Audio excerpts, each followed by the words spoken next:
This past weekend, I went to the flea market and an antique mall, and I found a ton of knives. So I'm going to show them to you in this episode. Coming right up.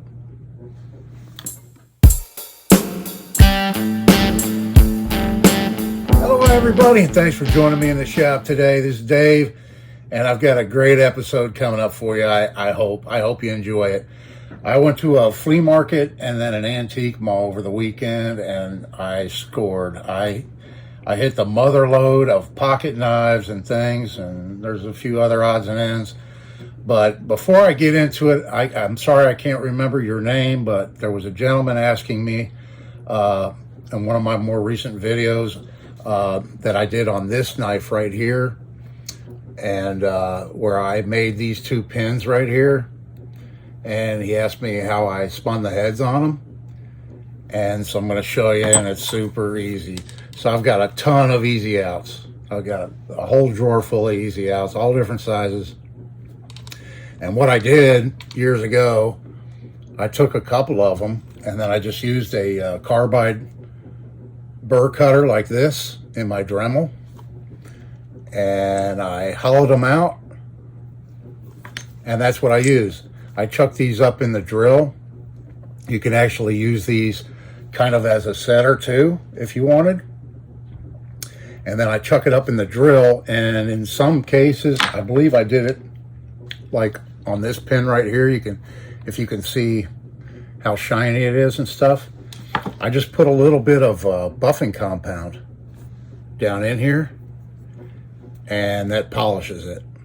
It does a pretty good job without the buffing compound, but I found if you use a little bit of buffing compound and spin it with that, it really does a good job polishing them up, getting them nice and shiny and round. And so that's a little tip I wanted to share with you. Thanks to that viewer reminding me, because I meant to include that in the video and show you these. But yeah, I use these all the time when I'm working on pocket knives and I want to spin the heads. And they're real easy to make with just a Dremel and a carbide cutter. And so there's that I wanted to show you. Now, I went to a flea market. It's in Mount Dora, Florida. It's called Renegers. And I've been there before many a time. I actually set up there last year and sold a bunch of tools there. But we went there this past weekend and walked around, and I found some there, and then I went to an antique mall and I found a whole bunch more. So I'll run through them real quick, and then there'll be follow-up videos on all these in batches, because I'm going to be busy for a while cleaning these things up. So the first 7 knives I'm going to show you I got for $7 each. I paid $50 for these 7 knives. I just pulled out, he had quite a few, really nice gentleman. Had quite a few knives, and so I just pulled out some of the ones that interested me, that were kind of fixer-uppers or looked unique or whatever, and then I just offered them $50 for those that I pulled out. And so we'll start off with this one. It's a Colonial Barlow, 2-blade Barlow with white plastic handle scales on it, and it's in pretty good shape. Overall, he had a $10 price tag on it. But like I said, I paid $7 each for these. There's the main blade, Colonial. And you see the tang stamp there. I got to run through these pretty fast, and I'll go into more detail later on, so I'm just going to run through them. So we have a Colonial right there, 2-bladed Barlow. Next up, we have a Providence Cutlery Company knife right here. And this was by the Providence Cutlery Company, and it's in pretty good shape. It's got a few chips in the handles here. The blade's got some staining and whatnot, but overall, not too bad a shape, actually. Got another one very similar to that, but it's a Hammer brand. This is from 1938 to 1938 to 1941. Hammer brand knife, and no snap in it. It's pretty rough. It's missing the celluloid or whatever it had on it originally, probably celluloid. Next up, we have a 4-line Camillus. So that makes this one from the early 1930s to the mid 1940s. 4-line Camillus, and you can see the pen blade is shot. But it has really nice bone handles. There's a few little chips in it. It's missing the bail. I originally had right here, I believe, a bail on it. And the pen blade being shot. And this blade, yeah, it's been kind of mangled on a little bit, but still usable. So we've got some work to do on that one. Next up, I have a 1940s Utica camp knife. And this one has 3 blades. And look at the spear point blade. It's in really good shape.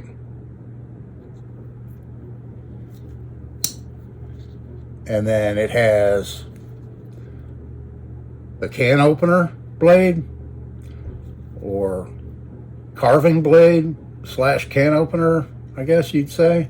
And then it has a cap lifter screwdriver. It's a little bit mangled up right there. Gonna fix that up. The handles are kind of unique on this one. I like it. And the badge says sport there. And it's also missing the bail. So we have that. Then we have this one here. And it's made in Italy, and it was imported by the Gutman Cutlery Company. But made in Italy. But I really like the blade shape of these. This is very indicative of a lot of Italian-made knives. This type of material on the handles. I've had a few of these I actually bought when I lived in Italy that has very similar handle scales like that. This one has like a micarta for a spacer. It looks like 2 pieces of red micarta put in right here on the end. But it is a lockback knife. It locks up very well, has a little bit of play in it, but it's going to clean up real nice. Next up, we have a mystery knife. Maybe somebody can help me with this. I believe it to be, it's a 3-blade Stockman with, I believe this to be winter bottom bone handles. There is a crack. There's a crack somewhere I saw. Yeah, right here. Right here, there's a little bit of a crack in the bone right there. But I believe this to be either a Queen or a Camillus. But here's a picture of the tank stamp. And I've never seen one quite like that before. It kind of looked, to me, it looks like Q and then cargo steel. But let me know what you think down in the comments, what you think this knife might be. It's a typical three-blade Stockman with a sheep's foot clip and the spade blade. And it's very well made, and it's not in too bad a shape. It's going to clean up really nice. But I know Queen and Camillus both had bolsters with those grooves in it. And I wonder if Rough Rider didn't copy that. And that's where they got the idea from, these older knives on a lot of theirs. So there's those that I got for $7 each. So next up, I went to an antique mall. And I bought knives off of the same gentleman before, and he was actually in the store that day. So I got to talk to him and told him what I do, and I fix up pocket knives and stuff like that, and fix blades. And he knew of another gentleman that sold in the store, and he called him, and that guy was actually there also in the front of the store. So we walked up to the front, and he said, "Yeah, I've got a whole bin." It was actually this plastic bin right here was full of knives that he had just got, and he hadn't had a chance to go through and clean them up or do anything with them. He said, just look through them and see if there's any you want. And I looked through, and I found a couple of really nice ones in the batch, and I said, "How much you take for all of it?" And he said, "Just make me an offer." And I offered him $100. And he said, "Well, I was going to ask 120, but I'll take 100. So it works out to where I paid about $3.50 each for all these next knives I'm going to show you real quick. And then, like I said, later on, we'll go back through them in more detail and talk a little bit more about them later on. But first off, we have this green bone Rough Rider knife, and it's never been sharpened. It's in like new condition. Very well made lockback knife. So there's a Rough Rider. Not sure what year. Maybe somebody out there watching knows if this is from some kind of a series that they had. I looked it up and I didn't see anything like it being sold now, so I'm not sure how old it is. Next up, we have this little pouch right here with a Victorinox. And this is an older Victorinox. It doesn't have the little bail on it to put a key ring on it, but it has a tweezer and toothpick, scissors, main blade, and the manicure blade, the file and everything. Just needs a little cleanup. It has some kind of a logo on it, but it's in overall it's in really good shape. It's not all scratched up or anything. So we've got that little guy. Then we have just a cheap made in China knife, like that, you know, similar to the little Victorinoxes and stuff. But this one actually has a unique spring style I hadn't seen before. You can see the spring for the scissors right there. It's built in. It wouldn't be replaceable if it breaks, like in a Victorinox. You can actually replace the springs. This one you wouldn't be able to do that. You'd have to replace the whole thing. But overall, you know, it's a pretty nice little knife. Okay, and then next up we have a little Imperial Peanut, 2-blade peanut. And this was Imperial made in Ireland, and it's in pretty good shape. As far as the blades go, you know, it hasn't been sharpened to death. The scales, everything, it's in pretty decent shape. Okay, I'm having to film in between noises. They're doing some road construction out here, so they're making quite a bit of racket. So I'm gonna have to film in between all of that, so that y'all don't have to hear that in the background. So next we have a little Hammer brand little mini keychain knife. This one's a 2-blade. It's in really good shape. There's no snapping. It needs to be cleaned up and everything. But this little guy would be from 1938 to 1941 with the little bail on it. Cute little thing. Next up, there's a couple of like little Chinese camp knives marked early times on them. Early times for squirrely times. They don't look like they've ever been used. They don't look like they've ever really been used at all. They've got your typical, you know, scissors and corkscrew, and there's a screwdriver on the back, and there's 2 identical ones like that. And then there's another one, another multi-blade made in China little knife, very similar, but it has plastic scales. It's a little bit bigger, but kind of the same type of deal. Has a pretty big set of scissors with the Victorinox style spring, and doesn't close very well. It looks brand new. It has some advertising on it, and it has the tweezers toothpick. And then we have a Frost liner lock, Frost cutlery with kind of a camouflage handle with rubber inserts, half serrated blade. And it's a liner lock, plastic with a belt clip on the back. There's that one. Then we have this. It's actually it's marked Victoria. It's a Victorinox with wood. I'm not sure what kind of wood that is. Maybe cocobolo. Pruner that has been very well used. It has a very strong spring in it, like all these pruning type blades these hawk bills have. Very strong springs in most of them I've come across. Unfortunately, the one handle scale is cracked right here. And you can see. So I may replace it or just repair that. Give the knife a good cleanup. The blade has been really ground on terribly and abused. I think we can get this one cleaned up pretty nice and looking good again. So there's that was from about 1940 to 1970 range. I'd say this is closer to the 40s or 50s, given the looks of it and the condition of it and everything. Next up, we have a little small 2-blade peanut marked Craftsman. And this was probably made by Camillus, Sears contracted Camillus to make them because of the long nail nick on it. Has some rust on the blade, but the blades are still pretty full.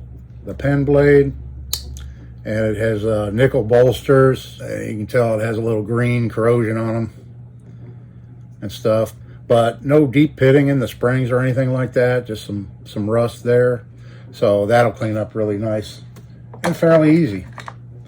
Then we have a 56 to 88 Camp King in not too bad a shape. You know, the blade has been sharpened quite a bit. The tip's gone. It is missing the plastics coming up on the clamshell scales on it, but it does have the bail on it, and you know, the typical Camp King punch blade, can opener, screwdriver, all that good stuff. So we'll clean that one up and make that one look pretty again. And we have another Victorinox, and this one would be a 1986 to 08 model. Blade's in really good shape. This one does have the provision for the key ring on it, and it has the tweezers and toothpick and all that. But this one has black scales, and I don't have any that have black handle scales. So that's kind of cool. Found that one. Then we have another Barlow, and it's almost identical to the other one. Actually, it is pretty much identical to the other one. It's also made by Colonial, and it might be in a little bit better shape. Still has quite a bit of shine. Just needs a good cleanup. This one was an advertising knife, whereas I can't tell if the other one was, but this one you can kind of still make out the company that it was advertising. Then we have a Schrade Old Timer 340T, and it's not in too bad a shape. It has some corrosion, needs a cleanup, but we've got that little guy. Then we have another one. Compare the two side by side. You can see this one's an Imperial Ireland Stockman. Nail nicks in a different place, but there again, you know, it's in pretty good shape. You know, it's been sharpened and used and everything, and it is missing the badge. This one has black Delrin handles for this Imperial Ireland, whereas this one's the brown, typical you see. So next up, this one's kind of unique. This little guy right here. And this one's marked Imperial Stainless. Kind of hard to date this, but with the clamshell designs and the looks of it, I would say it's from the 40s, but it's in very good condition. I don't believe this was ever really, I mean, it was sharpened, you can tell, but it wasn't abused. This was a very inexpensive knife in the day. Yeah, the blades are marked Imperial Stainless USA. And just a very unique little skinny two-bladed penknife. There's that one. Next up is one of those slider knives, I call them. This one's in really good shape compared to the other one that I have, but it just hinges open right here, and then the blade slides out, and then you fold it back in to lock the blade in. So I did a video on these here a while back. Then we have another little keychain advertising knife here. Space Getaway Support, it says. And it's just one of those made in China, you know, with the typical blades on it and everything. Next up, there's a Japanese lockback. This little Japanese lockback. I believe it is just plated. It looks like it was just gold plated originally. And it has a couple of eagles in the plastic handles and stuff. It's made out of 440 stainless, and it's got a little bit of play in it, but it does lock up good. Little small lock back there.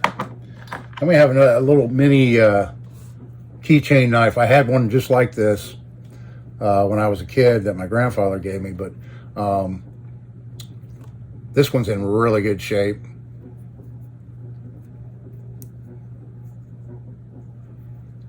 It's in really good shape. No real signs of rust on it or anything like that. So there's that little guy. Then we have, I believe this was made in China. One of these. It kind of looks like a Frost that I have. It actually looks very similar, other than this one's skeletonized, whereas mine's solid stainless. but looks very similar to this. Little nice. Then we have one of these old style that they gave away advertising, but this one has 3 blades in it actually, and they're all in really good shape. This was never used, never abused and used and everything. It's in really good condition. So I think I have about a half a dozen of these, so I'll just add that to my collection. That one's in really good shape. Moving along, we have an Opinel, Opinel, however you want to say it. This one here's the number 8 with the Viro block locking system. And this is the carbon steel, Carbon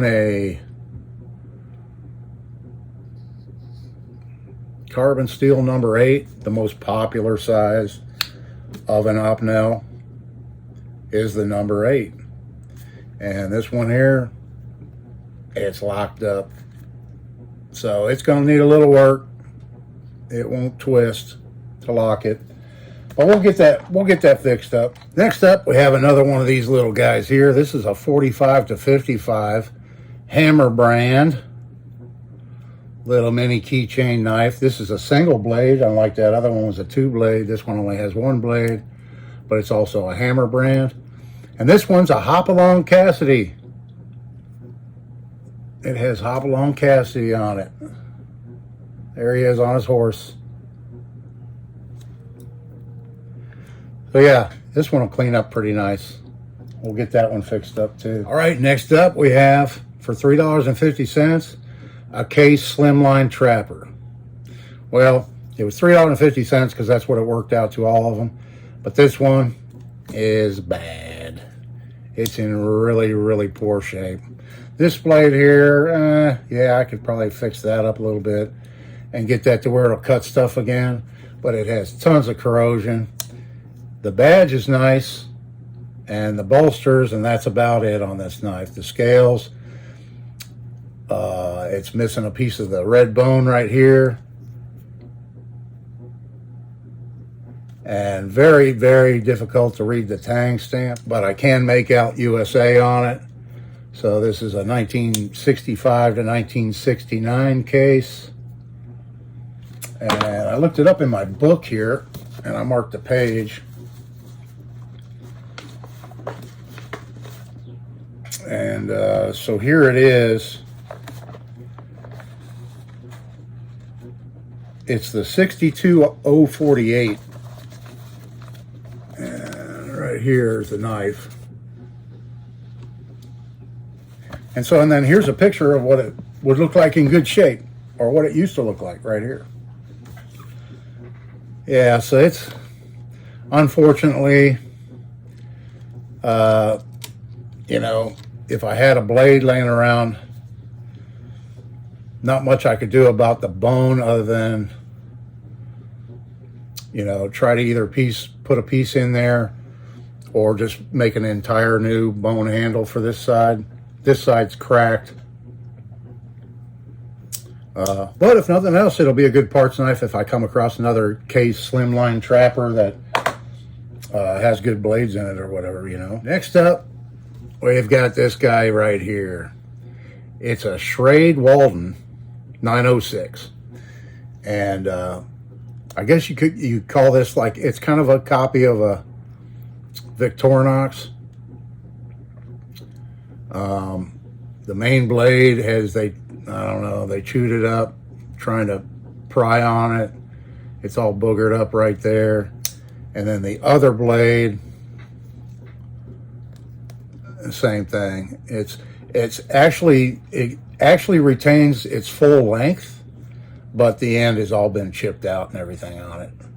But you can tell when you put it in, that's how long the blade was originally. So it didn't lose any of its blade length. I'll just have to reprofile that and clean it up. But it has your can opener and your bottle opener and screwdriver and all that. And on the back side, so right back here, this says beverage and can opener. And so you pivot that out.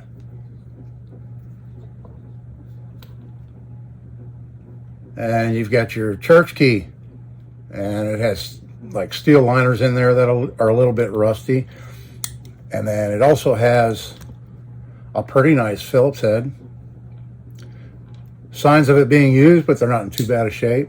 And then it has this, which looks like a marlin spike, but it's flat on the back side. So you could use this, I guess, as a marlin spike, but you could use it as a as an all reamer because it has these sharp 90-degree edges on it. So that's pretty cool. I've never seen one like that before.